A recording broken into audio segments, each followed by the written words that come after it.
welcome to our YouTube channel. So, nandito po kami sa likod ng Ola sa Barangay Poblacion, Taguen, Quezon, kung saan matatagpuan niyo po ang aming munting sari-sari store na nagpangalan na Mylene Hernandez. So, halika po, itutur po namin kayo. Oh guys, nandito tayo sa kanilang bungad. So, sa kanilang bungad po, may kita natin ang kanilang mga pinagmamalaking mga snacks. So, tingnan nyo, pakita natin ang kanilang mga pinagmamalaking stock. So, sa halagang 10 pesos lang po, makakabili na po kayo ng kanilang stock. Dito po makikita nyo, napakadami pong snack. Lahat ng gusto nyo, lahat ng kailangan nyo, may nandito po sa kanilang, sa bungad lang po. At dito po sa kanilang, sa parting kaliwa ko, makikita nyo po ang kanilang pinagmamalaking red horse.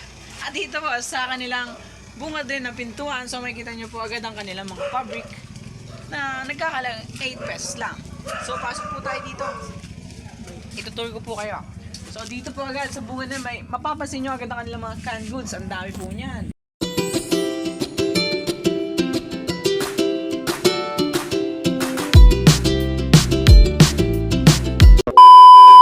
At ngayon, ipapakita ko naman sa inyo ang mga iba pang naka-display dito. So, dito sa taas, nakikita nyo yung mga pads. And then, mayroon din kami lampins or pampers.